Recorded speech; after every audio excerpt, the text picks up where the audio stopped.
So when we ran that meta-analysis, we discovered that there was evidence of an effect, that non-contact healing could work, that the people who were receiving the healing were doing better, significantly better than people not receiving the healing. And these were in clinical studies where you control for things like placebo effects. Welcome to the tea room, my wise ones. Today we have a very special guest, Professor of Psychology at Northampton University, Chris Rowe.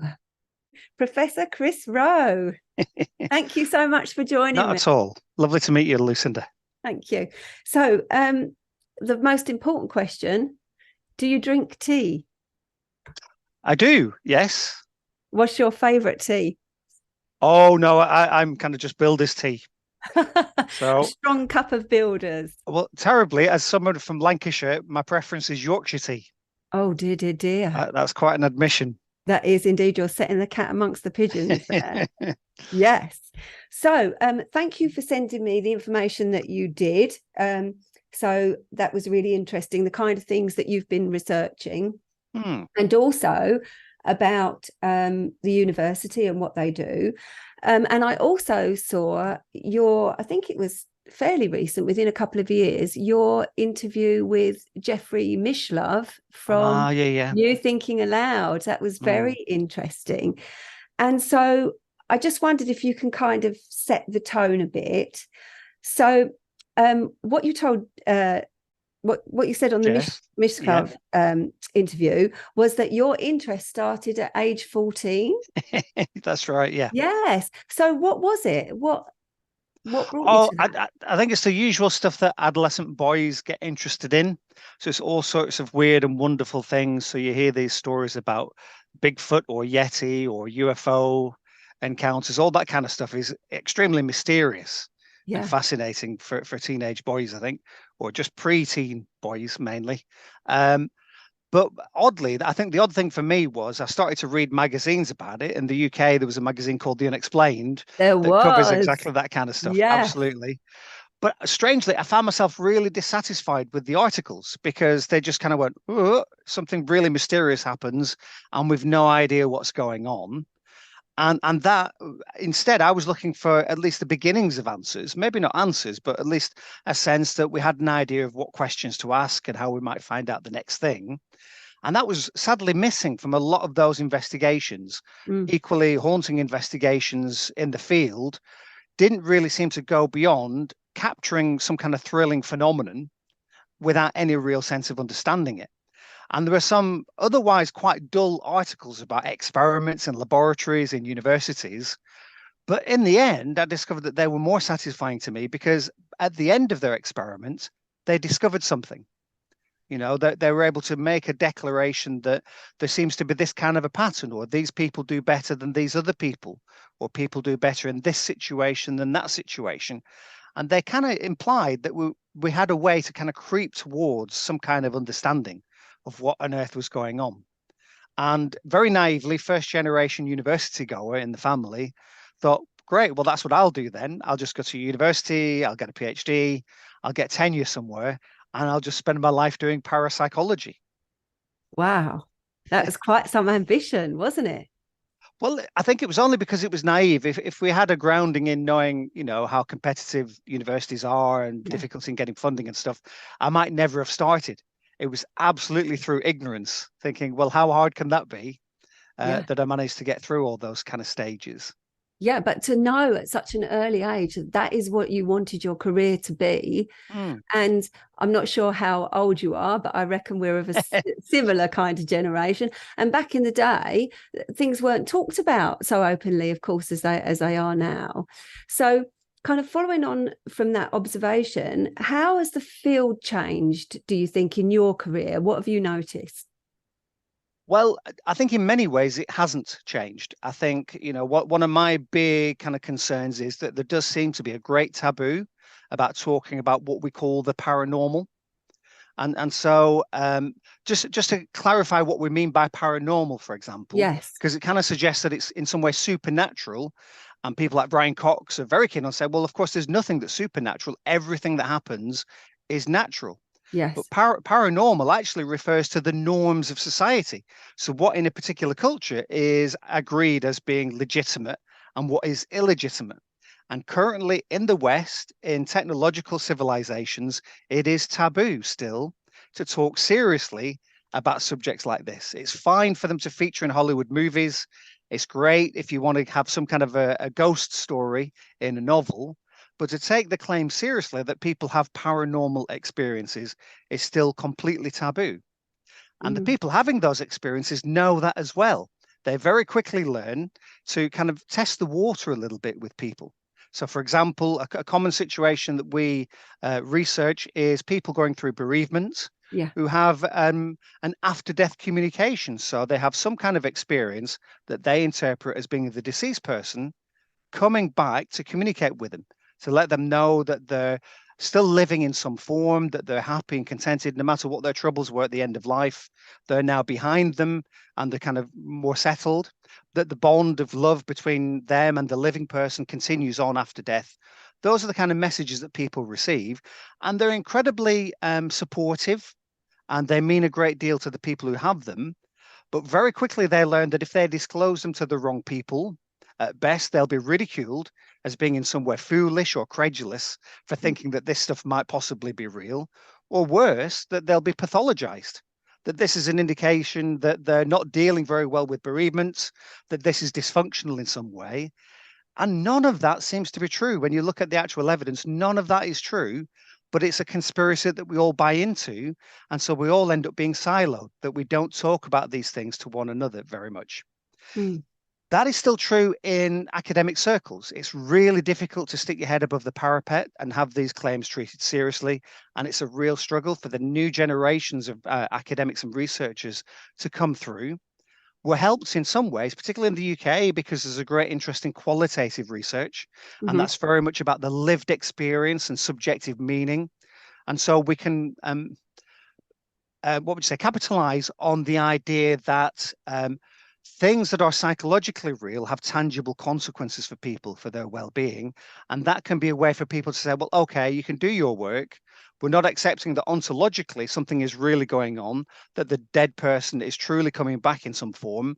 But we do accept that this is a psychological reality and there are consequences for the living people. So it is still part of psychology. So it's kind of a halfway house that helps a little bit.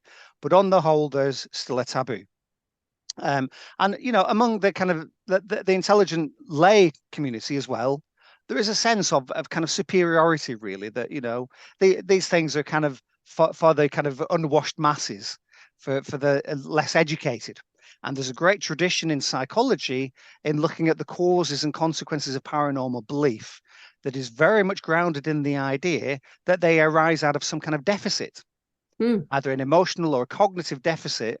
And that's why people think they've had paranormal experiences or have paranormal beliefs.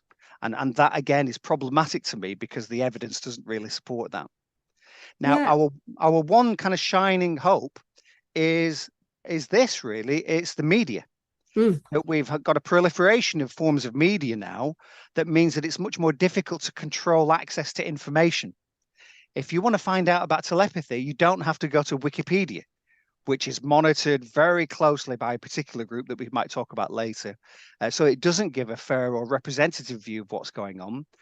But you can go on YouTube or you can access a podcast and speak to or hear from other people talking about things in a more balanced, evidence-based way. And so you can actually discover that, yeah, this is a legitimate interest. Yeah, there is some interesting research out there. It's a little bit difficult to get access to, but maybe through these indirect ways, I can find out more about it. So that I think is our saving grace in the short term. And the hope ultimately is that creates a tipping point as more and more people feel emboldened that their experiences are legitimate and they dictate what should be going on in universities. Much of the work that Yes. I do is paid for by taxpayers, Mm. through the university. They should have a say on what kind of research takes place. And if they're interested in life after death, if they're interested in the possibility that we have a deep interconnection that goes beyond the psychosocial, then we as researchers should be researching it because that's what you want us to do. Yeah, and I think that's true. I think your general kind of average Joe, if I could put it that way, not to be disrespectful, I think there is an interest in such things. And I think it's interesting to hear from you that it is still so taboo, because working as a psychotherapist and also being in all my adult life, being very interested in the paranormal and kind of in those worlds, in kind of groups around those worlds, it's very strange for me because, you know, I have those kind of conversations all the time, I suppose. So to hear you say that it's still a taboo is very sad, actually. And I do agree with your point. I attended the expert meeting by the British. It was a presentation, the British Psychological Society. I think it was last year, and unfortunately, I didn't see your talk there. Oh, okay. But because I was on a different day.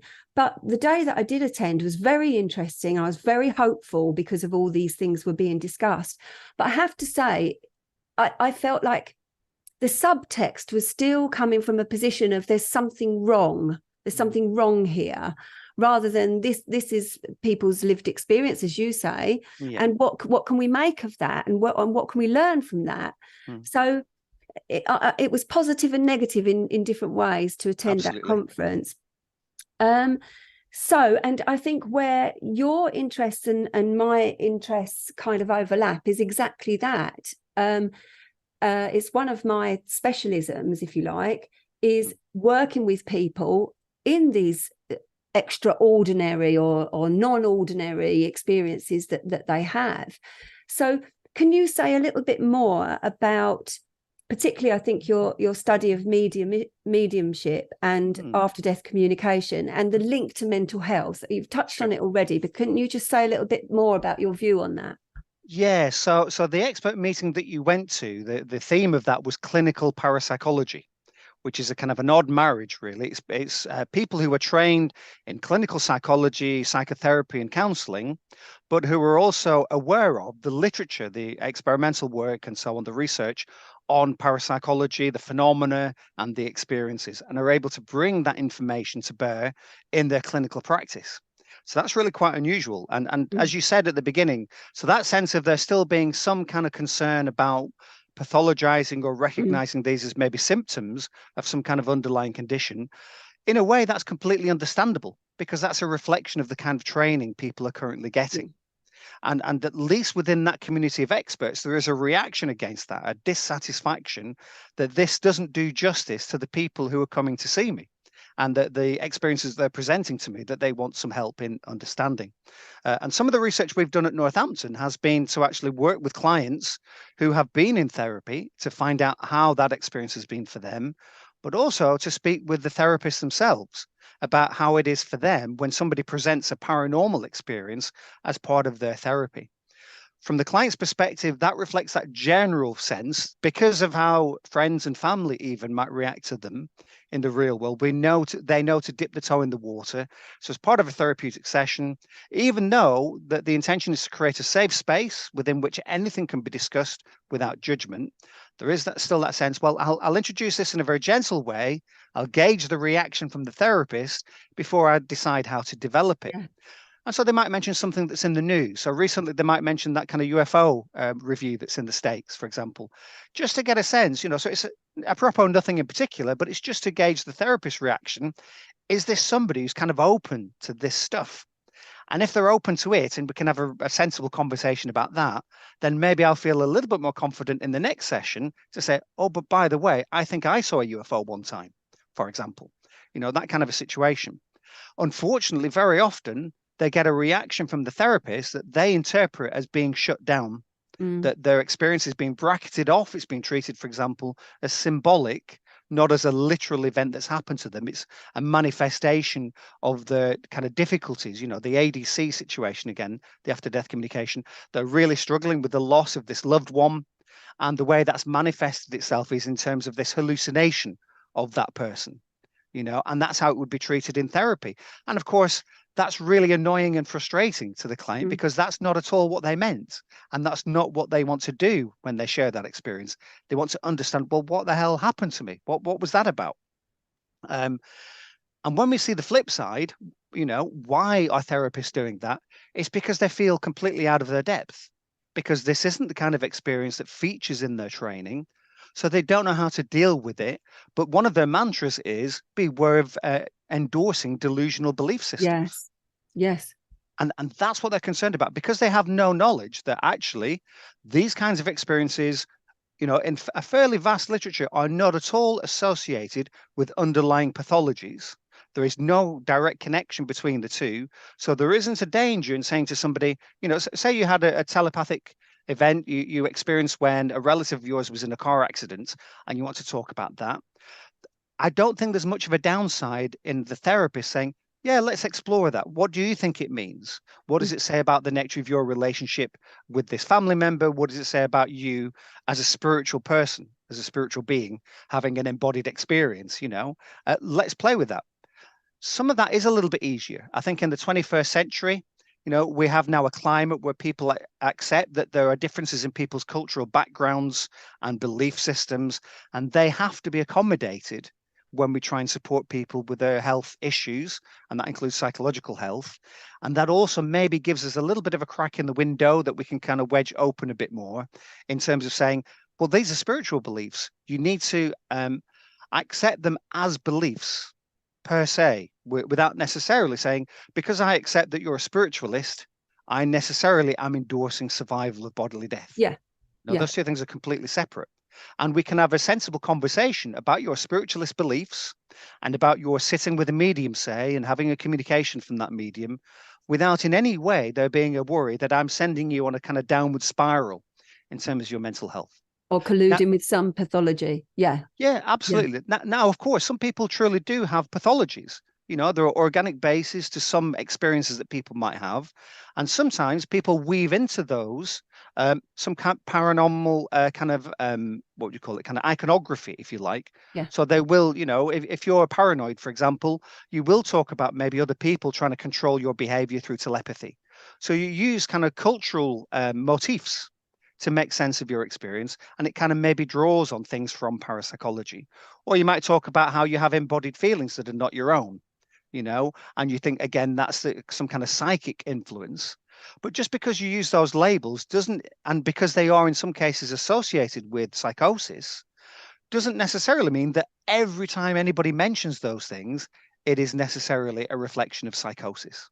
Yes. My example of that is, if you're paranoid, you might then believe that the government has a file on you and that you're being followed by MI5 and being monitored. And that may be completely untrue. That's part of your delusional belief system. But it doesn't at all tell us anything about whether MI5 exists or whether it holds files on other people. Yes, great analogy. Yeah. Yeah. Yeah. Yeah. And again, things take so long to change, don't they? Because my dissertation was with people that hear voices, and I was looking at something you actually mentioned in your Mishlove interview, which is that why do some people, such as mediums who hear voices, why is that a positive experience for them? Why can they seemingly have some level of control when to turn that on, when to turn that off? And yet people that perhaps have negative experiences and really struggle with that, and it absolutely damages their life. Why is that so? And can this group who have a negative experience, can they learn some kind of turning on and turning off technique actually from the mediums? And that was something that you were talking about. Yeah, and of definitely. course, years ago, if you heard voices, you would probably be given the label of schizophrenia. But I thought things had moved on from there. But as I say, things just change so slowly, don't they? They really do. They do. And of course, different traditions would treat that differently. So if you're working with CBT or something, then you're really restricted in the ways in which you can engage with people who hear voices. Yes. And also, as a caveat, it's really important to stress that absolutely some people hear voices which are a function of some kind of abnormality that can be treated medically. But frankly, I've worked with MSc students, for example, who've had psychotic episodes in their past, and have also had what they regard as spiritual experiences.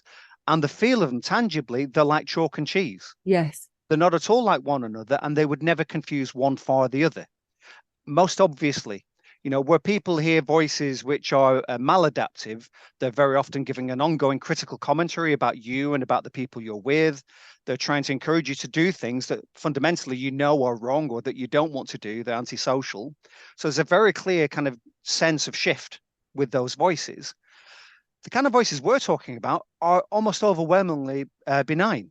They're saying, the fundamental property of the universe is love and connection, that your deceased loved ones continue to live after their death, and they're still looking over you. They can't really intercede on your behalf, but they're sending you positive thoughts and, trying to will you to get through things and to be there by your side, giving you lots of emotional support.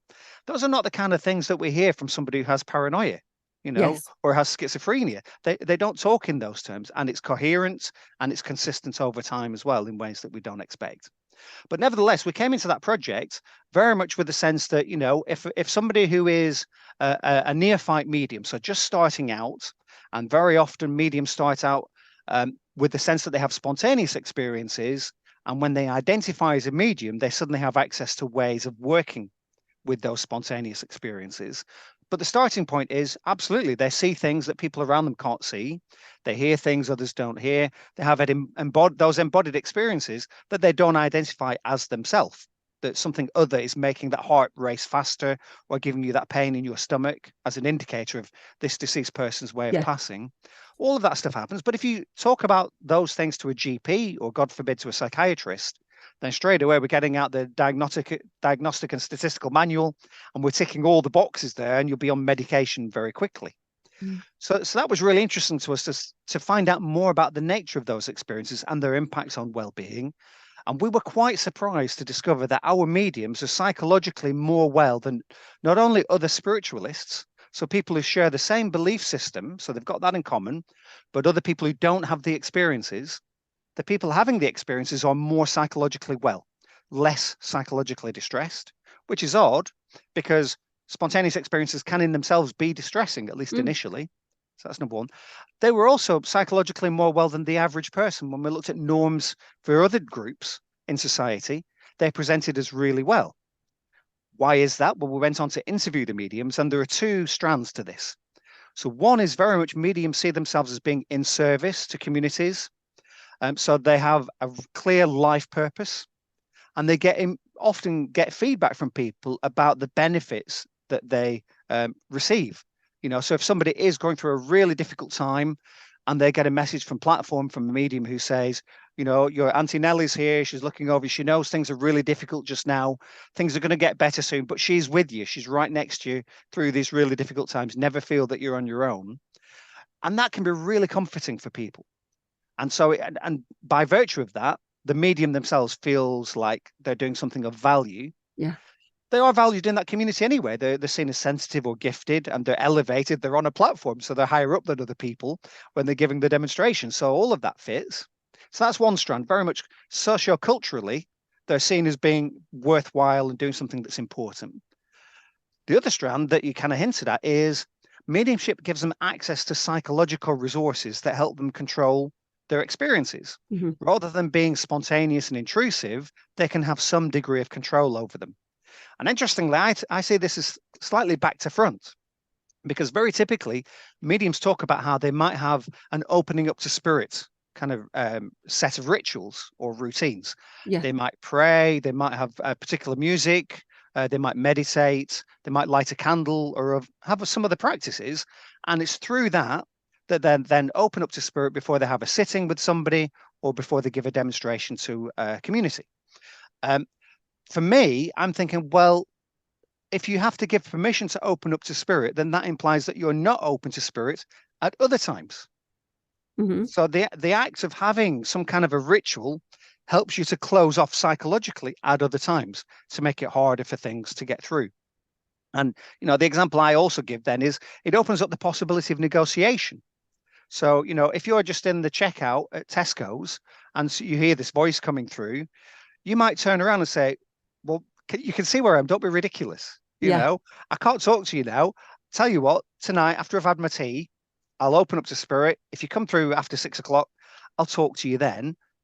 And the voices cooperate. There is a degree of negotiation, and they will stop hassling you now while you're trying to get your shopping through, and they'll come back at 6 o'clock. So that's a powerful device. They also work with spirit guides, and spirit guides are really important in the spirit world because they control who can come through. And there's also very much a sentiment that like attracts like. So if you live a good life, If you're very positively disposed, you tend to attract similar-minded spirits. And again, that seems to manifest in reality, that you get people coming to you that you're able to work with, that you don't feel as being kind of, I don't know, aggressive or intrusive or demanding. There's a degree of negotiation there. And some of the responsibility, some of the load is with your spirit guide. They take responsibility for who it is who they allow to come through. So whatever that is, and, very famous mediums, somebody like Eileen Garrett, struggled for the whole of her life in truly understanding whether entities such as her spirit controls were real entities, people who'd lived and died on the earth plane, or whether they were just aspects of her own subconscious. Yeah. And she never had a satisfactory answer to that. But in a way, it doesn't matter because it leads to the same outcome for the medium, in that there is an entity who is established who can control what kinds of experiences you're going to have. And so, when we go back to people who hear voices, we have a situation where, without doubt, there would be some people whose condition is intractable, because it does have an organic cause. But there might be some people who'd find it really beneficial to actually spend time engaging with their voices and saying, well, why are you here? Why do you keep asking me these questions? Why do you keep asking me to do things? And in some ways, building up a relationship then affords the possibility of negotiation and building some kind of contract.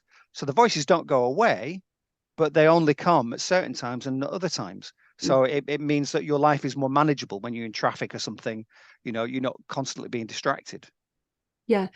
I suppose where I come from as a therapist, when it comes to whether the therapist thinks these are real and we should speak about it or not, is to me, I don't really think it matters, because as a therapist, we are interested in what is your lived experience.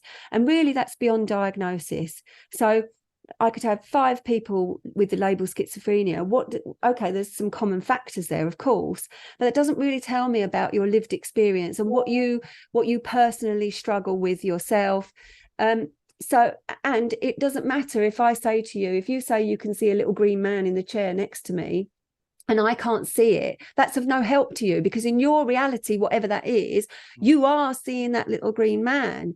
So I think really that's my position as the therapist, and then it doesn't interfere with my belief system or what I think is possible or taboo or not. It's just, okay, this person is telling me this. What's it like to live? What's it like to be them living with that experience? So can I just ask you, you was obviously saying about research, you have to be as open and healthy skepticism, and you have to know what your own biases are, I guess. So how do you manage that? Where do you sit? Are you a spiritual person? Yes, I think in my personal life, I think it's like many kind of professional roles in science, that you can have a clean cut between the two. So you can be, a materialist quantum physicist in the daytime and still be a Christian, for example, without those necessarily being in opposition to one another. I think inevitably there's some kind of bleed across, but it's mainly in the other direction, I think, because as you say, one of the great things about science is it isn't a belief system. It's a set of methods and practices that enable you to be less likely to be deceiving yourself. That's the bottom line. As human beings, we're fantastically sophisticated. We can interpret and project onto situations, to make some kind of a sense out of nonsense, even. We're very good at that. But it can lead us down blind alleys. Sometimes we can misread things. And with top-down processing, we can constantly confirm what turn out to be mistaken beliefs very easily. All that science does, and this is really founded with Francis Bacon, who was a courtier with Elizabeth I. For me, he is the founder of modern science in identifying some of the ways in which we can be mistaken in how we perceive things, how we think about things, how we remember things, and what we can do about that. How can we make things a little bit more safe in terms of the judgments we make and the descriptions we give? So what do? Well, these days, we don't rely on eyewitness testimony. We record things, and we analyze things in a much deeper way. We try and replicate things. So do we get consistent results over time? And if it varies, why does it vary? What does that tell us about what's going on? And we definitely expect that these phenomena will be lawful, just like any other psychological phenomenon. So most of psychology is intangible. You can't kind of put it on a table and look at it under a microscope, so it's all quite abstract in different ways. And you can mainly see its consequences. So in behavior, in how people talk, things like that. And I think the paranormal very much falls into that category. Now, interestingly, there's a bias in that, which I think is really important to stress. And that is that the scientific method focuses on or emphasizes uniformity or pattern. Yes. So it's very interested in how do people as a whole behave in X situation or Y situation? How does this group differ from that group? But of course, a group is made up of a collection of individuals. One of my big discoveries really through my career so far is no two people see the world in the same way. Everybody's perceptions of the world, their experiences and so on, mean that they have a unique perspective. And none is necessarily superior to another one. So you have to honor and respect that other people disagree with you on fundamental things, like, for example, Brexit is a really good example. Yes. That people for very good reasons, very intelligent reasons, will have come to the exact opposite conclusion to the one that I came to in voting in or out. It's not helpful to say everyone else is an idiot, but although it's tempting. And I think, and the same is true in these kind of situations. I can't pretend to, have a superior insight into things necessarily. And very much I have to respect other people's views and experiences that leads them to where they are. I think we see that most obviously with the mediums that we work with. I'm not mediumistically sensitive. I don't have a rich history of personal experiences. And very much from that qualitative perspective, I am sitting at the feet of other people.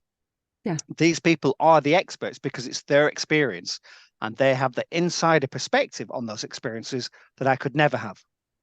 All I can do is, because of kind of an academic background and knowing the literature and knowing about experiments, is maybe give something that acts as a foil to that, where we can use them to kind of help better understand both of those things. So how can the lived experience be informed by the research? How can research be better informed by the lived experience? Bring those two things together. So have you, I don't want to press you on it if you don't want to talk about your personal views, but has your kind of spirituality grown out of your experience and your research, or do you think that was always with you? How do you understand that? Yeah, I think it's impossible to disentangle. I could very easily have seen me coming to parapsychology just because it's one of the big questions. Yeah. So it is, what are we as human beings? Do we have a purpose through this lifetime? Whether that's a material life and, when we die, that's the end, that doesn't really matter. If we're just a biological machine, that's absolutely fine as well. But we need answers to those questions. But they're grand, profound questions like, the origins of life or some of the great cosmological questions. They're not questions that are likely to be answered in my lifetime. And so I've got to be comfortable with ambiguity as well. So those are the properties that you need to be intrigued by the really big questions, but happy to know that you won't be able to answer any of those questions. It's the journey, not the destination. Yes. So that's certainly still true. I think certainly the experiences I've had in research have informed the beliefs that I have as a personal person. But in a way, in conversations like this, I'm not altogether convinced that my personal beliefs are helpful. What really is helpful in these kind of situations is for me to give as honest and balanced a view as possible of a set of research that otherwise people might not know much about.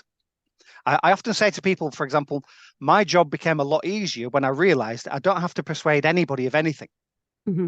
So it's not my job to proselytize, to convince anybody of anything at all.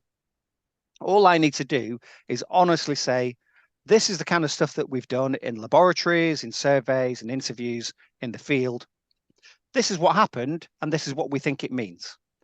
And you're free to take or leave it. You apply your own intellect to it. You take from it what makes sense to you, and that's absolutely fine. That's my job. That's my purpose. And most of that doesn't really rely on what's happened to me personally, how it's impinged on me. Because as we said before, I would expect it to affect different people differently because we're all different. Yeah, I suppose the only thing I would say to counter that is people like to know who they're talking to, don't they? Yeah, And yeah. and us therapists are inherently nosy, of course. Now the frustration you see, I mean, I'm talking to like 30 years ago when doing interviews 30 years ago, one of the first questions would be, well, do you believe in ESP? Oh, And right. but it's frustrating because you don't ask that of a biochemist. You don't say to a biochemist, do you believe in organic reactions? It would be a kind of a nonsensical question to ask them. Yeah. It's not a matter of belief. It's either evidence based or it isn't. You see what I mean? And Yes. so it seems really odd that very often that still positions it as being a matter of faith or belief. And I know that's not what you mean in this No, no, no, interview. It's no. very Yeah. much how has it been informed or changed by all this evidence? Yes. Yes. So it is very different. I know Yes. that, but still, I think at some level in me, I've got that reaction against not quite giving a straight answer to a question like that for that reason.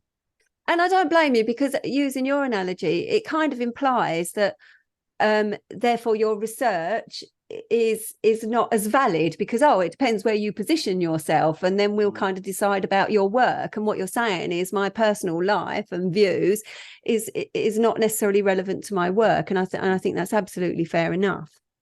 So if we can move into some of your work. Can I just mention quickly just as an aside, because one standard criticism of parapsychology, for example, is, well, most of it's only published in parapsychology journals, as if in some way that means that those journals are in some way biased or prejudiced in favor of phenomena or whatever. But the obvious response to that is, well, where do you think developmental psychology research is published? It's in developmental psychology journals. Where is cognitive psychology research published? It's in cognitive psychology journals. That's the nature of that publishing routine. But as soon as people, position you, so to describe me as a parapsychologist rather than a psychologist who's interested in the paranormal, tries to position me as somebody who's got a vested interest in a particular outcome rather than as somebody who can come here in a neutral, dispassionate way. Yeah. And again, I'm not at all being critical of you. It's really talking to people who are listening to this about the stuff that they know happens more generally. Yeah. No, I absolutely agree. Yeah. But I wanted to pick up on something here. So the psychology of belief and self-deception. When did you mean what you were saying earlier about this propensity for us all to deceive ourselves? We have limited information and we make all sorts of pictures and patterns with that limited information. Is that what you meant? Yeah, exactly. Yeah. So again, in parapsychology, there is no vested interest in demonstrating that all experiences are necessarily beyond explanation within the prevailing materialist worldview. There will absolutely be occasions when somebody thinks they've had a telepathic experience and we can explain it in other terms like coincidence or selective memory and misprocessing and things like that, But that's still really interesting to us as parapsychologists, because we need to be able to know where the baseline is to see what might go beyond that. So a good example of that would be my own PhD. So my PhD was in exploring a technique called cold reading. Yes. Which is a set of methods that are claimed to be used by pseudopsychics to be able to simulate psychic effects. And it's a way in which I could give you a character reading and it would be based on norms, for example, and a bit of kind of pigeonholing based on how you look and how we've interacted so far to say things that I think would fit with you, but presenting them as if they've come from either a psychic source or a spiritual source. So I was interested in it, not because I necessarily believe that all mediums are frauds and are using cold reading, but because nobody had gone out and done the research to see, well, what can cold reading do as a set of techniques? What is it capable of? And therefore, are mediums producing information which is more specific and more true than we'd expect just by using those simulation methods? And that's in reaction to a kind of a heads I win, tails you lose that we get from the skeptics community, which is, if somebody sits with a medium and it's not terribly interesting, it's a bit vague and it doesn't hit home very well, that's because mediumship is impossible. And, that's why they couldn't give you any information. But if you go to a medium and have an accurate reading and you come away saying, well, some of those things were very particular to me, the skeptic will still say, well, that was an example of cold reading. and still mediumship is rubbish, but you were deceived without any sense that they have to demonstrate that this was cold reading, that people were using those techniques, and that the information that you were given could be produced by cold reading. So my PhD was to say, well, what can you do with cold reading? And there is such a community. So so the magic community, so this is the kind of performance demonstration magic, not the one with a K. They produce kind of pamphlets and monographs and things on all sorts of things, for tricks and effects. Yes. But that includes some stuff on mentalism and cold reading. Yes. So I've built up quite a library of guides and information and hints and tips. And I use that then to test to see whether the methods they were suggesting were effective. So there's one thing in particular called the Barnum effect. Yes. The Barnum effect is just a collection of generic statements. So they say things like, on the outside, you can seem confident and self-control, but inside, very often, you're quite nervous and doubt yourself. Well, that's true for everybody. But the weird thing with Barnum statements is people recognize superficially that they apply to other people, but they believe that they're especially true of them more than they are for the average person. And they still come away feeling impressed. Yes. So those statements are really interesting, and you can throw them out as part of a reading, and people will come away saying, well, that was quite good, actually. They got some things right. But we wanted to play around with that a little bit further and say, well, how much can that explain? That's at the heart of that. So understanding the psychology of deception is really important, and particularly self-deception. Another example would be, we run an undergraduate module in parapsychology. And as part of that, we have a haunting investigation. So very often it's been actually on our grounds. So the old campus was actually on the site of hunting grounds for King Richard, I think it was, back in the day. So these when there was disease in London, they would come out to Northamptonshire and they would live here for a little while. And it was an asylum through the late 18th century, early 19th century as well. So all sorts of gruesome stories associated with the site. Some of the cleaners claim that some phenomena have happened in and around the building. So we would bring our students in for a haunting investigation. We've got all the equipment to measure EMF and temperature and so on. But really, it's an exercise in psychology. It's how does your perception of a familiar location change under unfamiliar circumstances? So when the building is empty, all the lights are out, you've only got the security lights on, you're just in a small group of maybe 4 or 5 other students, camped out in one place taking measurements, and suddenly the building starts creaking as it cools down, as buildings do. Or, it looks like there's a face at the window for just a second there when it's just the shadows from the trees. And it's really useful just to test yourself in that way, to say, oh, okay, look how quickly and cleverly I create shapes out of randomness.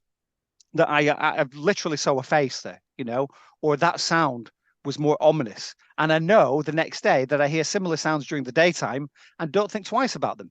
Yeah. So why suddenly was that really meaningful and quite scary? So all of those things are kind of captured in this. We need to know about our natural tendencies so that we can work against them to get at the heart of the actual phenomenon.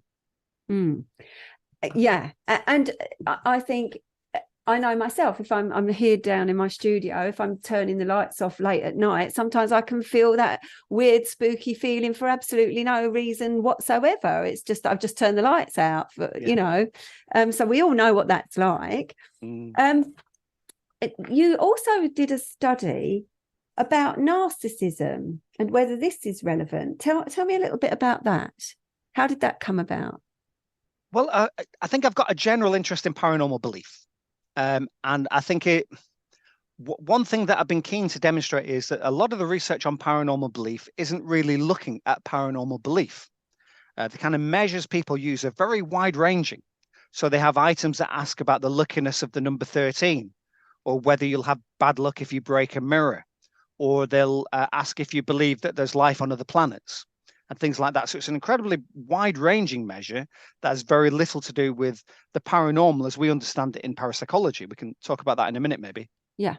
And so it seems to be a measure of superstition. And in that sense, it is related to other things. So, for example, people might come to believe in the paranormal in that superstitious sense because they feel a little bit disempowered in their everyday life. And certainly we found in research that those people who feel that the future is scary, that bad things are likely to happen in their future, and good things are less likely to happen for them in their future, and that they don't have any control over making them happen or not happen, those are the people who present with the strongest paranormal beliefs. And it's almost like a reaction to or a compensation for that fearfulness, that sense that the future is something that's a bit ominous. We don't quite know what's going to happen. So we've certainly demonstrated that people having a sense of a lack of control over the future and a fear that bad things will happen and good things won't, that they can wrestle back some sense of control through cultivating paranormal beliefs. And I think that's a very legitimate thing to do, and it's going to be part of the story. Now, the danger comes when you say, well, we can explain all paranormal beliefs just in terms of, a need for control or fear about the future. And that certainly isn't the case. My analogy there is it's a little bit like accepting that some people are hypochondriac and they don't really have illnesses. They overinterpret lots of things in their body and they always fear the worst every time they're definitely dying and they go to A&E straight away. And if we accept that, we don't then go on to build a health system that only looks at hypochondria. Yes. That only treats it, and that kind of seems to be what happens in psychology, that we are aware that absolutely some people come to have paranormal beliefs of certain sorts because they're psychologically beneficial. They're reassuring and comforting. But that doesn't necessarily mean that's always true for everybody. The primary way in which people come to have paranormal beliefs is through experiences, direct experiences, either their own or people who they're very close to, whose opinion they trust. And so at the heart of parapsychology, rather than psychology, is, well, how do we account for the experiences? Because we believe the beliefs follow after the experiences, not the other way around. Yes, indeed. Now, of course, in lots of situations, believing is seeing. We often see what we expect to see in different situations. And that's why human beings are terrible eyewitnesses in lots of situations. We're very easily misled, particularly when it comes to recall later on. You can change how you remember an event just by very subtle use of words. So that's quite awkward. But nevertheless, some of these experiences are deep and profound when they first happen to people. And they stay with them for the rest of their life. They act as touchstones for the rest of their life. So a couple of studies I've been involved in are case collections. So one of them involves a collection of letters that were sent to J.B. Priestley. This would be in the 1950s. So he's a famous playwright who was very interested in subversions of time. So a lot of his plays involve time going backwards or something weird happening with time in an inspector calls without giving away the plot line. That's a really important feature of that play. But he was interested more generally. Well, what do physicists understand by time? And psychology, how do we perceive time? And he collected together these letters from people that were about things like precognition experiences or what seemed to be time slips that people had experienced. And what came through for me in reading those letters, so there's a collection at Cambridge University Library, reading them directly, is that they might describe an experience that happened 20 or 30 years ago. And even today, that's still a vivid experience, and it's still a profound experience. It's still deeply meaningful for them, and it still affects the way they think of themselves and think of their relationship with other people. So for example, people might have a premonition about a disaster, and that would involve a family member, and they're able to save that person from that disaster. And of course, that's really important that it happened, but fundamentally, it's about the nature of our connection with one another.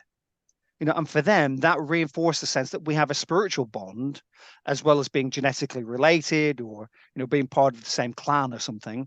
There's something more than that, and that this premonition is a reflection of that spiritual bond. So that's the way people think about their experiences, and they stay with them for a long, long time. Yes. In the way I noticed that you've done some research around near-death experiences, and people often say when they're recounting their stories that it's as clear to them as though it happened yesterday, and it's profoundly changed their lives. Yeah. And it's similar to some other kind of what we call mystical experiences, where there seems to be a shift in our everyday perception of the world around us. We're mainly used to it just being a very physical environment that we live in. We're all in our encapsulated bodies, slightly separated from one another, so that's our everyday sense. But under special circumstances, there seems to be a bit of a shift, and suddenly we perceive things very differently. And it's very common for people spontaneously, so not knowing any of the literature, to say things like, well, it was more real than everyday experience. The colors were Yes. more vivid, everything was more solid, as if our everyday experience, almost like it within a Buddhist tradition, that our everyday experience is a dream. It's our sleeping experience. And it's only when we have these shifts that we suddenly awaken and see things as they truly are. Mm. But even in perhaps more mundane experiences, you get those real changes in perception. So I can remember years ago, I'd bought a new car, and I'd literally driven out of the garage, and I was driving down the road. First time I'd driven the car, and somebody drove into the side of me. Okay. And as it happened, it was like everything slowed down, and I saw the two cars kind of creeping towards each other as though it was frame by frame on a film. Yeah. So, and I remember listening to another podcast, a podcaster about an accident he'd had with his son. And he said he had this whole conversation with his son that his son remembers. And he was saying to him, this is going to be really bad. We're going to hit, you'll be okay. And he said he couldn't physically have had that conversation in the time that the collision happened. And yet he did. And his son had that conversation. So even in those kind of more everyday occurrences, our perception can change so dramatically, can't it? Absolutely. Yeah. It seems to be elastic in that way. Our perception of time. I mean, one of the original near-death experience reports is from somebody called Heim, H-E-I-M, who was interested in mountain climbing. And of course, that was a very dangerous pursuit in like the kind of early 1900s. And it wasn't uncommon for people to lose their grip and fall off the side of a mountain to their imminent death. Absolutely. And it was really surprising. Sometimes those people survive, for no reason. They just kind of had a soft landing or something in some way, and they were okay. But what was really odd was in that period of falling, they had a clarity of thought. They weren't scrambling around desperately and frantically trying to find a foothold or a handhold. They were resigned to their fate. They had a very clear sense of things. Time slowed down. There was almost a kind of, what would you call it? A kind of an emotional tone to it that was almost elated. So, there was a real shift away out of their normal everyday experience. So these absolutely happen, again, under special circumstances. Most of the time, it's very functional for us to be deeply embodied, to experience the world as everybody does through the eyes and ears and so on, and for time to pass in this measured way. But under certain circumstances, it does seem to be that we can stretch that in different ways. Yeah, fascinating. Okay, so what else did I want to know about? Kind of connected to what we're talking about. You called it something different, but terminal lucidity. Right. So let's say you have a dementia patient, and for years now they've not recognized their family and they've not been lucid in any way. And then just prior to death, maybe a couple of days or even an hour, let's say before death, they have this great lucidity. They recognize their family members. So what research have you done around that? What can you tell me about that?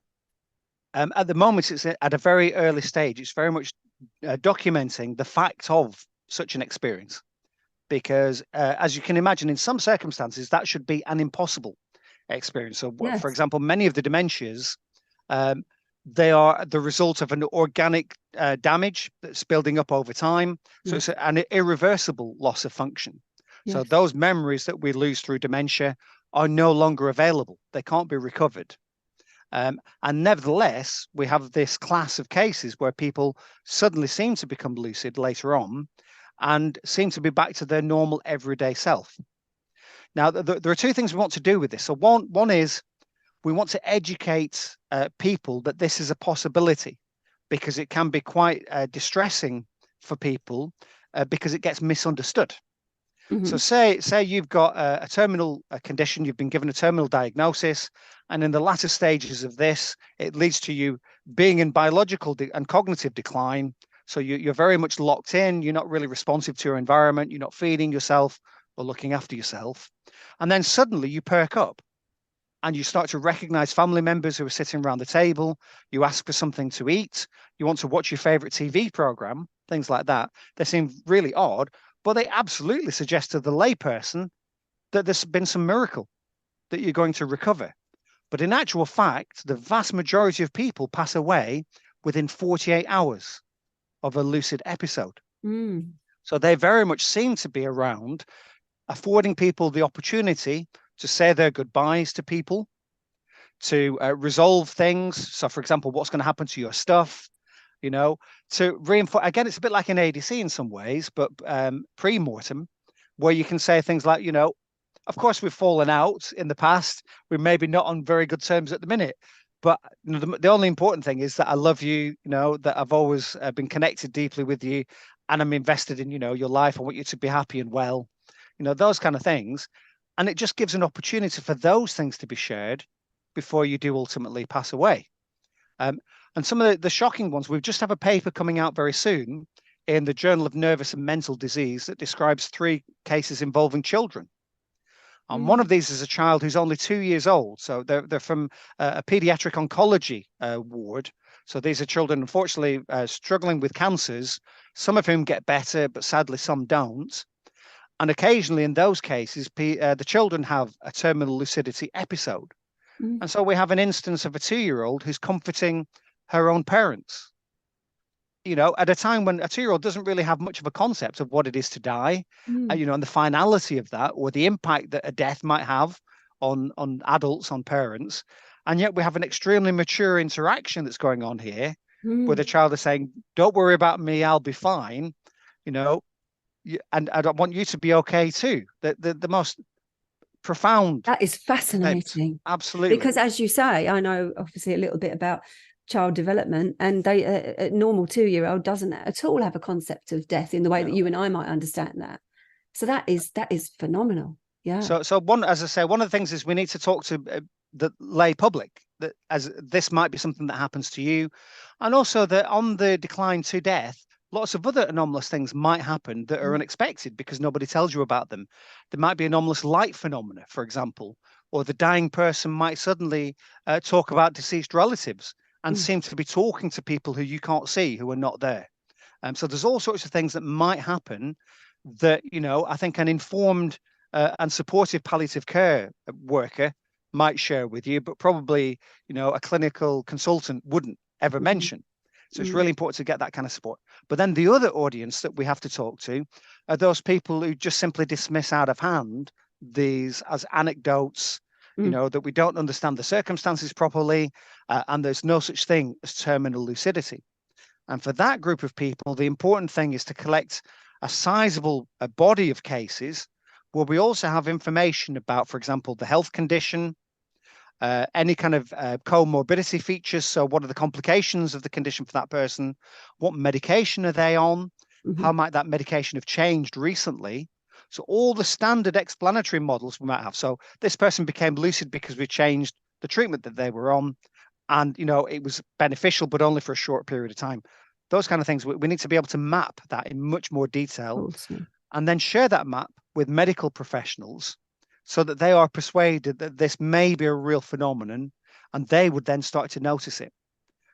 There's a really good example of the not noticing in one of the original studies on after-death communications. There was a GP in Wales called Dewi Rees who had a practice in the countryside. So it was quite a large range area, a relatively small practice, maybe 4,000 patients or something. And among those, he had quite an elderly population. And of course, among those, some people would have lost their spouse, lost their partner. And he noticed that people who'd lost their spouse tended to die more prematurely than expected for their health conditions. So that's quite a common thing. So he designed a research project to go out and interview people, to ask them about how they were coping with the loss of their spouse, to see if he could start to find things that might help people in the future to live a happier and fulfilling life, even after they'd lost their partner. And he got about halfway through these interviews, and then suddenly somebody mentioned having had an after-death communication, that they'd seen their deceased partner, they'd had a conversation with them, and all the things we talked about before about kind of love and connection had come through that. He went back and re-interviewed all the people he'd already interviewed. 50% of the interviewees said yes, they'd had that kind of experience. But because he hadn't asked explicitly about it in those first Yeah. interviews, and because he was part of the system, you know, he they didn't think to mention it, that this wasn't Yes. appropriate.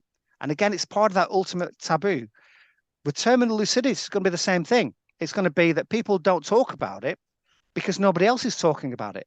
Mm. Somebody has to be the first to give others permission to say, this is a real thing. And the more we talk about it, the more we've got a chance to understand what it might be. Mm. And do you get that opportunity yourself? Obviously, you speak to psychotherapists and psychologists and those type of clinicians, but do you get to talk to medical clinicians and share your information with them? Yeah. Not so much. I mean, so mainly it would be medics who are psychiatrists would be the ones Right. I've spoken to. But again, it's in the kind of rather dull setting of kind of academic conferences. Yeah. So whether they take or leave what you say is completely up to them. Um, but I am a part of a collaboration with people who do have a medical background, and they're much better connected. So they're our spokespeople in those Yes. settings. So we share the burden amongst us. Yes, and of course, Peter Fenwick, for those that are interested, he's done so much research around death, dying, terminal lucidity, and all of those things. So he's a great resource. I guess you've met him. Have your paths crossed? He's in that little group that I was talking about. Peter's one of Oh, our team. cool. Yeah, The great. terminal lucidity Wonderful stuff. man. Yeah. Yeah, really wonderful man. Okay. Uh, what else? Yes. So you made a point. You said you wanted to come back to about the kind of preconceptions, or how parapsychology is viewed by the general public, what it is and what it isn't from your point of view. I think that's a really important point. Yeah. So, I mean, I think the important thing to stress is that parapsychology is a science. So its objective is more the ontology of the experience. So I am very interested, as you can tell from some of the work we've done, I'm very interested in the lived experience, and I'm very interested in the impacts. And that very much is our foot in the door with many communities, you know, as the basis for saying we need to take these experiences seriously.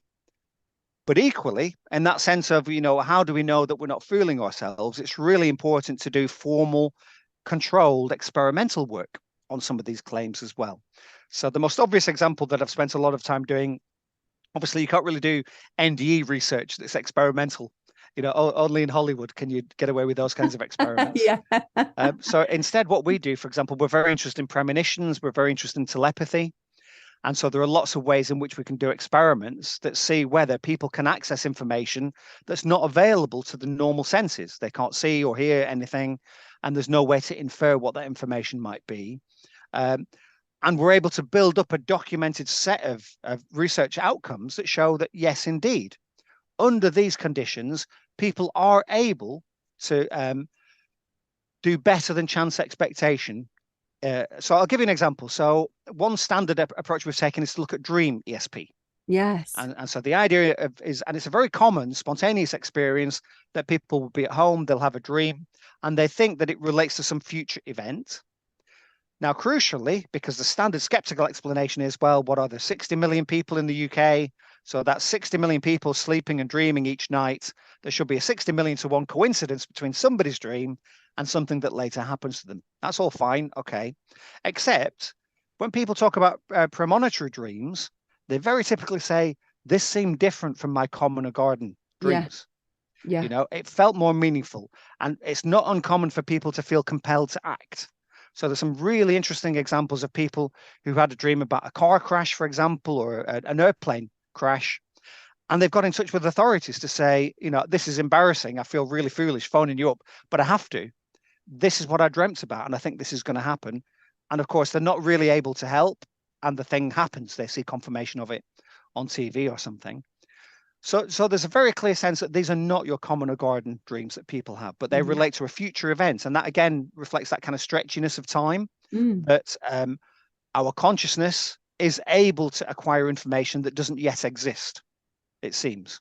So in the lab, what do? Well, we know that people might selectively remember dreams, or there might be lots of ways in which something later is confirmed. So we might, for example, have a dream about an accident, a road accident, but there might be a million ways in which a road accident would happen that would fulfill that criterion. It wouldn't necessarily be exactly one to one. So what do? Well, we get people to go home and sleep at home as normal. We can't afford a sleep lab, and I don't think people would volunteer to come in and sleep overnight. It'd be very odd for them. But they keep a dream diary, so they make a gentle wish before they go to sleep that they, in the night, they'll dream. In the morning, they'll remember their dreams, and those dreams will help them to identify a target. In the morning, as they're waking up, a computer at the lab randomly selects a video clip to be their target, and it plays that video clip to itself. Nobody sees that. When they come into the lab and we meet them, we go to the computer, and none of us knows which is their target. Yeah. And the computer says, your target is one of these 4, and shows us 4 video clips randomly ordered. And our task is to simply go through the dream and say, oh, well, it's interesting. You were talking about being on a submarine. And this isn't quite a submarine, but there are people on a boat over here, and there's lots of water. That seems a bit of a correspondence. And we rate each of the 4 video clips. 1 is our favorite, the most connections, and 4 is the least. And we know then objectively that if there's nothing going on, if your dreams are just random stuff, then you'll only pick the target about 1 time in 4. Yeah. But in experiments, people pick the target about 1 time in 3, about 32, 34% of the time. And these are unselected people. So quite a few of them are students or members of the public who hear about the department and just want to volunteer. So they're not selected particularly. And these are the people who are doing that well. And across hundreds and thousands of trials, it becomes progressively more difficult to deviate from chance. Casinos depend on the idea of chance, really, that it's absolutely fixed. And the figures are holding up. So people are still doing about 1 in 3 instead of 1 in 4. And some of the greatest hits of those are quite profound. It's like somebody's watched the video the night before, and then it's kind of bled into their dreams, elements of it. So they're really kind of impressively corresponding one to the other on some occasions. So that's really cool. But it shows you how you can build a controlled environment where you're very clear. You've got all the trials. So it's not just selection of cherry picking the best examples. We know about all the trials that we conduct. We know there's no way to infer what the target might be because the computer chooses randomly from about 150, 180 different alternatives. And the person doesn't know about any of the content of any of those videos. It could be anything. And even under those circumstances, people are picking out the right targets. So it kind of shows that ontologically, we believe something's going on. And as psychologists, we've become more interested when we start to see some patterns in who's doing better than whom. So, for example, people who report lots of spontaneous experiences, they do better under controlled conditions than do people who don't have lots of spontaneous experiences. Yeah. People who identify as creative do better than people who don't see themselves as especially creative types. People who've practiced meditation or some other kind of mental discipline, they tend to do better. And probably that's because they have a better sense of their inner experience, a more refined or discriminating sense of it. And they can say, well, I dreamt about that, but I know that's probably related to that worry about work. But this other bit, that's a bit odd. I don't usually dream about that kind of thing. I think that's going to be important when it comes to judging. And lo and behold, it does help them pick the target. So those are really interesting when we start to see patterns in performance like that. Yeah, and that's very different. That kind of structure is very different to what a lot of people think a parapsychologist is, running around in a haunted house with various equipment and all of that kind of stuff. Yeah. It goes back to the very beginning and those episodes, issues of the unexplained. Yeah. The running around wasn't very satisfying for me because it was all a bit random and vague, and you couldn't really pin down, even if something happened, you could never be sure what had caused that thing to happen. Yes. But in a lab under controlled conditions, you've got much more control over that. So we're doing EEG work at the minute, and we're going to be very interested to see whether when people are successful, is there something going on neurologically that relates to success? That maybe is related to being creative, for example. Do we see particular kinds of activity in certain regions of the brain that might be, if you like, the portal, the bit that's receptive to psi information? Yeah. And I suppose also there might be an idea that it's more difficult to study these things in laboratory setting because they're not happening in the field, particularly with a medium. I wonder if there's more stress for a medium when they're in that kind of environment, they're being tested. because we're all human, aren't we? And certain things challenge us. So what would you say about, I mean, you have to do it in those very structured ways, but what would you say about that? You do, but I think there's an art to designing an experiment. And the art is not to try and impose top down what you think is the experiment you should be doing, Right. because it's got to be what we'd call ecologically valid. It's got to reflect that real world situation. So, for example, we do research with mediums. We don't do any experimental work still, because we're not especially interested in adding to that database. There's lots of experiments Yeah. that have done that, and adding a couple more wouldn't make much difference. But if we were to, our starting point would be, well, let's spend time with mediums. What's your normal modus operandi? What are your necessary or sufficient conditions for things to work? When do you know that a session isn't going to be a particularly good one? And so we have the ways to say, okay, we're not going to pursue this trial, for example, because these things are not in place. We're doing a healing project that's just about to start soon, and that will be more of a kind of a randomized clinical trial. But the important starting point is, how do you work normally as a healer? If we introduce this element, would that upset things for you, or would you be able to accommodate that? And only when the healers are happy with the conditions and we're confident that we've introduced the controls we need so that the results can't be explained away, when we have that compromise, that collaboration, that's when we'd start to collect data. It's really important. It's got to be bottom up. It's got to be, well, how does this happen spontaneously? And what do people who are having the experience, what do they say about it, about the circumstances under which it happens? And that must be your starting point. I thought I don't know if I've understood this correctly, but there were you did some research around pagan magic, and they were helping again with healing and things like that. And you also did some research around non-contact healing. And the non-contact healing research seemed to come up with better results. Have I understood that correctly? Yeah. The order was the other way around, though. So the non-contact healing wasn't our own research. Oh, okay. So we were commissioned by the Confederation of Healing Organizations to run what we call a meta-analysis. So meta-analysis is when you bring in outcomes from lots and lots of published research and you bring it all together. It's the kind of thing you get for NICE guidelines that the NHS uses for all sorts of interventions. So it's that kind of a model. And so when we ran that meta-analysis, we discovered that there was evidence of an effect, that non-contact healing could work, that the people who were receiving the healing were doing better, significantly better than people not receiving the healing. And these were in clinical studies where you control for things like placebo effects. Yeah. Because people who were in the comparison condition didn't know necessarily whether or not they were being treated, and the people being treated weren't sure that they were being treated. That's the key to that.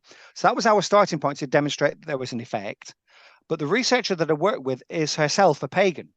And it was quite a surprise to us that nobody had actually used pagan practitioners as the healers, because it is quite, what would you say, a kind of a central element of pagan practice. Absolutely. And so we did work with a pagan healer. And again, there was some qualitative work that went on, first of all, with a number of healers about how they would normally practice healing and what were the barriers to success and things like that. And then we built a design that included those elements in it. Now, because this had to get through ethics here at the University of Northampton, the bar is very low. So we actually only work with students as the participants, the clients for healing, and they couldn't have an underlying health condition. So it was more to see whether that their natural sense of anxiety and the normal kind of illnesses, having colds and flu and aches and pains, those kind of things, whether they might fluctuate or change in response to a healing intention. Right. And the effects were quite small. So people did show a benefit over time, but we couldn't link that to the healing period versus the placebo period. So in that respect, it was unsuccessful.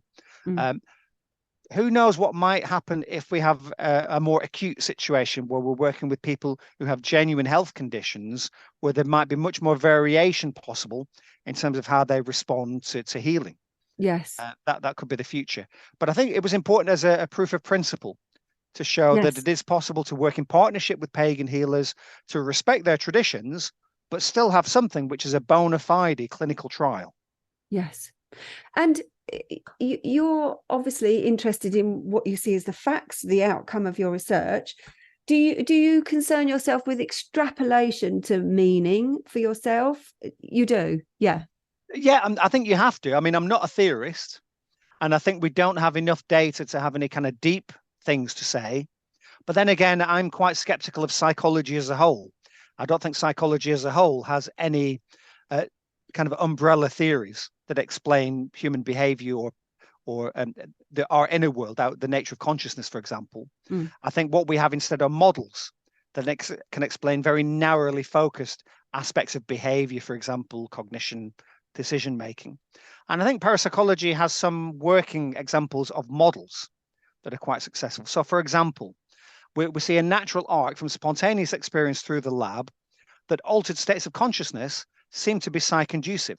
Yeah. People seem to have more experiences when they're not in their normal, ordinary waking state of consciousness, whether that's sleep and dreaming or drifting off to sleep or meditating or taking psychedelics.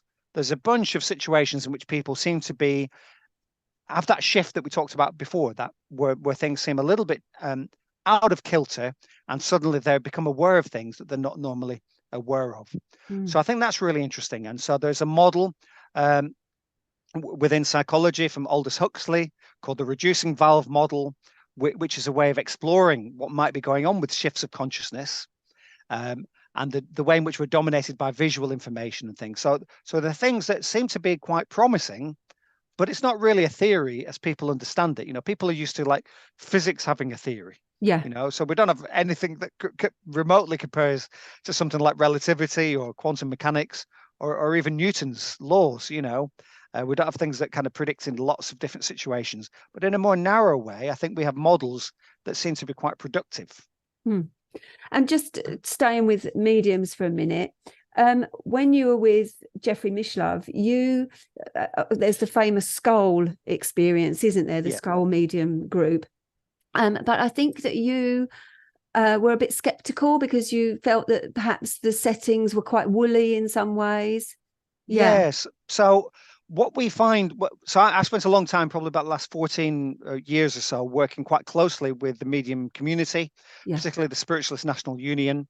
I certainly have got a great deal of respect for the people that work within that organization and the demonstrations that they give.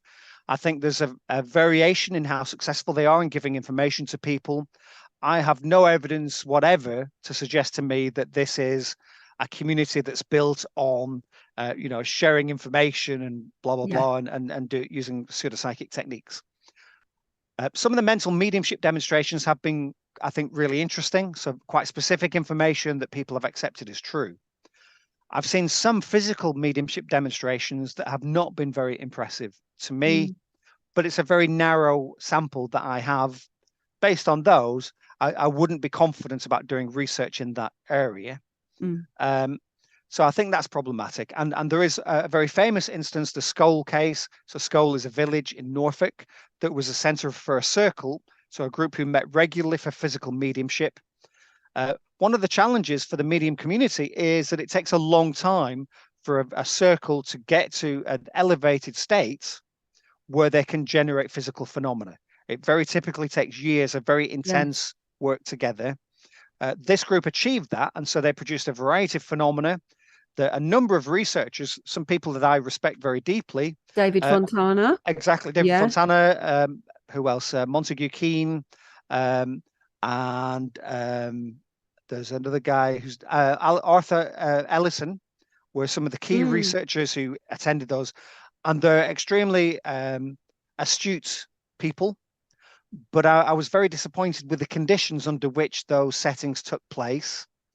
I drew a comparison with how the Society for Psychical Research conducted research with physical mediums like Eusapia Palladino close to 100 years earlier, where there were more controls in place and more awareness of the precautions that were necessary to rule out explanations in terms of normal processes. And this is the frustration, you see, because what you could have is a situation in which a physical medium circle produces genuine phenomena, but because the conditions were flawed, commentators can simply dismiss them and say, because this mechanism was possible, that's probably what went on. Yeah. Without any evidence to support it. So I was concerned really that the skull research wasn't conducted in a way that I would have liked to have seen it conducted, particularly with the advent of modern technology. So if you can't have video cameras in the space, how about infrared cameras? How about at least, some technology that allows us again to rule out some of those normal explanations? Yeah, so you're not necessarily saying that the phenomena didn't happen. It's just that there weren't enough controls around that. Yeah, exactly. Yeah, I wasn't there, so I've not witnessed anything. So I'm certainly not going to say, no, it didn't happen in the way that you said it happened. Yeah. But in terms of evidence, it's evidentiality from a scientific perspective, it is lacking because it's not immune to those criticisms, the standard skeptical criticisms. Yeah.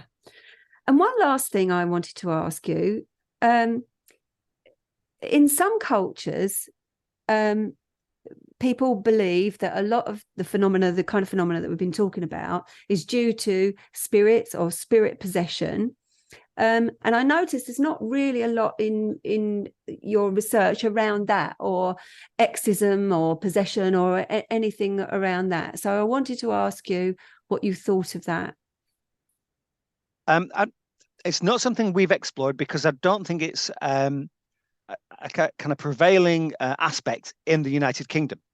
I mean, I know there are people who get involved in spirit release therapy as a technique to help people who are troubled, but it's not a major part of the spiritualist movements in the United Kingdom. It's much more popular in countries like Brazil, where we have something that's akin to spiritualism called spiritism.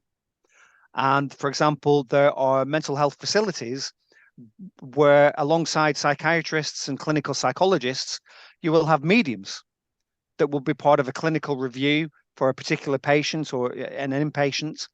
And I've been lucky enough to witness some of those on occasions when I've been in Brazil, and they are very interesting, very powerful events.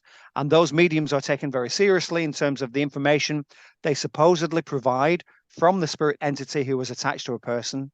So, for example, you might have somebody who is, happy and healthy, and then suddenly starts to have suicidal ideation.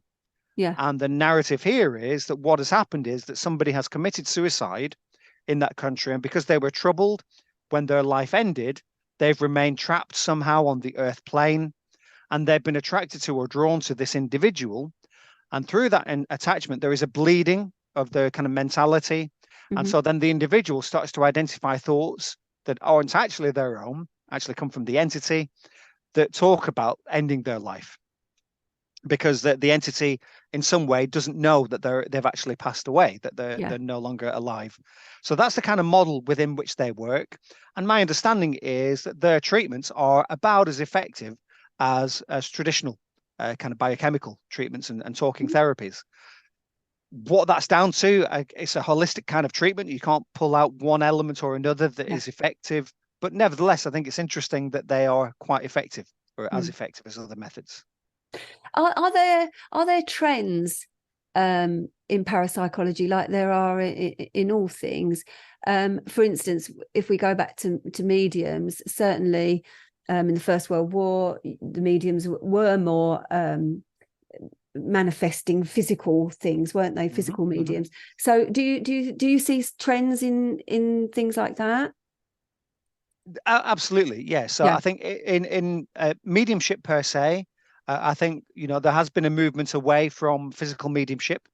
So we see that less frequently than in the past, and people bemoan the fact that it's missing, and they attribute that to a younger generation who are less willing to work as intensively and as hard to reach an elevated state where that might be possible. Right.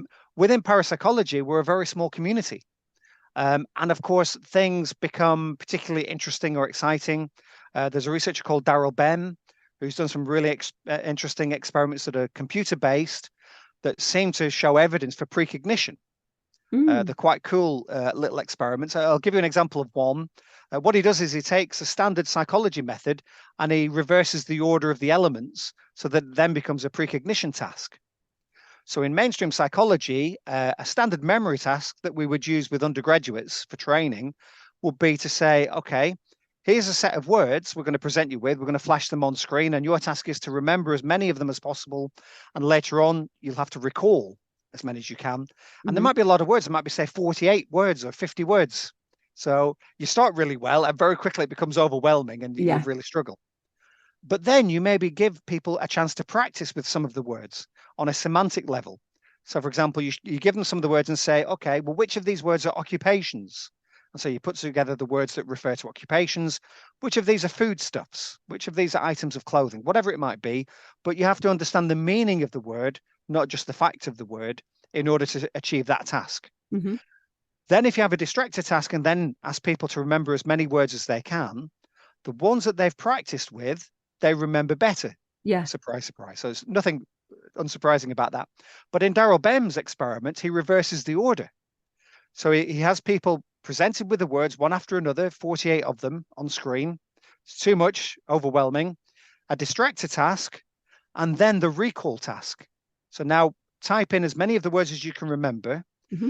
Once they've done their recall, they're then given an opportunity to practice some of the words. So which of them are occupations, which are types of food, and so on. It's too late. You've already done the recall task. Yes. What's the point in practicing them now? Yes. And strangely, in Bem's experiment, people recalled more of the words that they would have a chance to practice later on than words that they didn't get to practice. Yes, yes. We're back to the nature of time again. Yeah, absolutely. Yes. So these are really cool. There's a set of experiments, so, and they're quite tightly controlled. They're based on standard paradigms in psychology, so they should be relatively free of criticism for the methods. All he's done is flip the order of some of the elements, and yet he's finding an effect. It's smaller than the psychology effect, as you might imagine, but it's still statistically significant.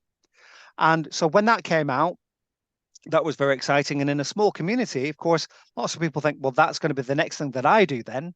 I'll give that a go and try that out. And so that then has the sense of it being a fashion or a fad. Lots of people doing that experiment. And because of limited time, if we're doing that, we can't be doing something else. Yes. Yeah. Yeah.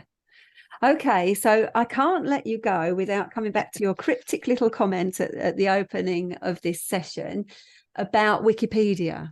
Okay. Yes. Okay. So what was that? Well, one of the problems we face is that people regard parapsychology and its claims as being a rise in superstitious magical thinking. And some people believe that it's their task to educate the general public by protecting them from things that they deem would be harmful for them. You know, and parapsychology is just one element among a wide range of things, but include things like homeopathy, for example. Yes. Astrology would be another thing that they would be very down on. And they then feel the need then to control access to information to things like that. And this sounds a bit paranoid, but it is true that there's an organization called Guerrilla Skeptics who actually manage content on Wikipedia in relation to those topics that they feel are harmful.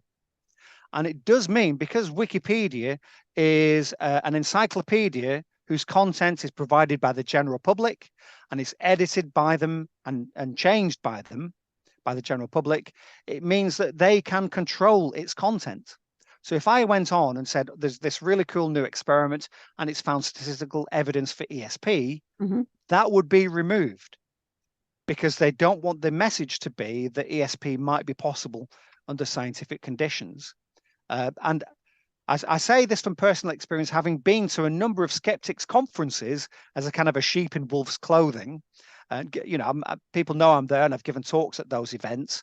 And I've seen people from Guerrilla Skeptics give presentations about the strategies that they use to control content, to make sure that their message is being sent. Importantly, as a reaction to that, there's an alternative. So there's the SPR, the Society for Psychical Research, has a Psi Encyclopedia, so PSI Encyclopedia. And that is a collection of essays built really on the model of the Encyclopedia Britannica. So in the exact contrast to the Wikipedia system, where if you're an expert in some way, you're disbarred from providing content because you've got a vested interest. Here, if you are an expert, you provide the content when looking at past lives research, for example, or reincarnation, whatever it might be. And they provide academic essays for people. They're quite dense, but if people are interested in any subject, it's worth checking out the Science Encyclopedia and seeing what they have to say. And then there are lots of follow-up readings for you to work out for yourself what you take from it, whether there's anything to it or not. Okay, I've got to press you, see what your response is. Do you think that the guerrilla skeptics, do you think it really is that they think that these issues might be damaging to people? Or, as some of my followers might think, do you think that it's just that they don't want us to know that we have such capacity for things? I do still think it's the former. I think it's people who are deeply invested and understandably in a materialist worldview, which is the prevailing or standard view, because it is enormously successful. You know, most of the benefits of modern life derive from a materialist scientific worldview, you know. But the problem is that it seems to be much less successful in certain domains. Psychology is much less successful than physics in describing nature. You know, psychology experiments are much more varied in outcome because it's much more complex. There are many, many more variables that impact a psychology experiment than a typical physics experiment. And not least that our subject matter is sentient. It's got its own thoughts about what's going on. It makes its own decisions, and those affect behavior and decision making as well. So it's incredibly complex. But it's led to a kind of a crisis in psychology that we can't replicate results in the way that the natural sciences seem able to. But it's exactly because our subject matter is different. You know, I think physics as we understand it and the material worldview has very little of use to say about consciousness per se. So the subjective sense of being is completely missing from the standard models that we have. At best, it's seen as some kind of epiphenomenon, something which is a byproduct of just neurological processing. That isn't our experience as living human beings. You know, the thing we are most convinced of is our being, our phenomenology, our qualia is the one thing that is real. Everything else is secondary, and that's the one thing that's denied by those models.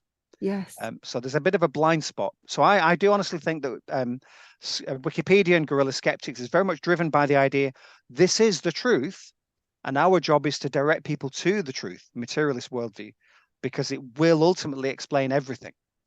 My reservation is I think there are domains that require a special theory, and those are the domains that include anything that's conscious, that I don't think ultimately will be completely explained in materialist terms. Do you think that's partly because I know when I was doing my dissertation, we'd been criticised by your university actually for not showing enough critical thinking in the transpersonal field. And so do you think the problem is that psychology itself has tried to be more scientific, and actually that's like trying to measure water with a ruler? It just doesn't work. Do you think there's any validity to that point? I think there's an element to that. I would take issue to the role of critical thinking. I think critical thinking is always essential, because critical thinking can be also to identify strengths as well as weaknesses. It's just an ability to come at things in a dispassionate way from outside of the system itself. But absolutely, you know, there is a sense in which, you know, only things that can be quantified are real, and that's not true, you know, or that everything. What's the other side of that? So not everything that's real is quantifiable, and not everything that's quantifiable is real. So that's the kind of mantra that comes out of that. You know, there are things that are deeply important to us, aesthetic qualities of life, love, you know, beauty, that we have a very poor understanding of when we try and reduce them quantitatively. Yes, indeed. Okay, so is there anything else you'd like to leave us with, or for us to know? I think the important message really from the work we do at Northampton is very much to normalize the paranormal. So this is not necessarily to accept your interpretation of the things that have happened and the worldview that might give rise to, but absolutely to push that these are the kinds of things that happen to the vast majority of human beings. They're part of the normal, healthy range of human experience. And that we should give ourselves a little bit of a break. So when something happens out of the blue, unexpectedly, that we should actually treat this as an opportunity for personal growth. So after that initial shock, to reflect on that experience and try and work out for ourselves in our own terms, what does this mean for me and my understanding of who I am and what my purpose is? Brilliant. What a wonderful thing to end on. Thank you so much. Thank you, Chris. Not at all. Lovely to meet luck. you. Good luck with everything that you do. Thank you. Cheers. Bye-bye.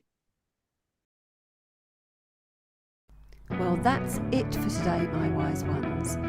Thank you to all my new subscribers and of course my existing subscribers. Please, everybody, do get in contact with me. I love it. I love to hear your personal stories. Thank you for all your support, and remember, always make time for tea.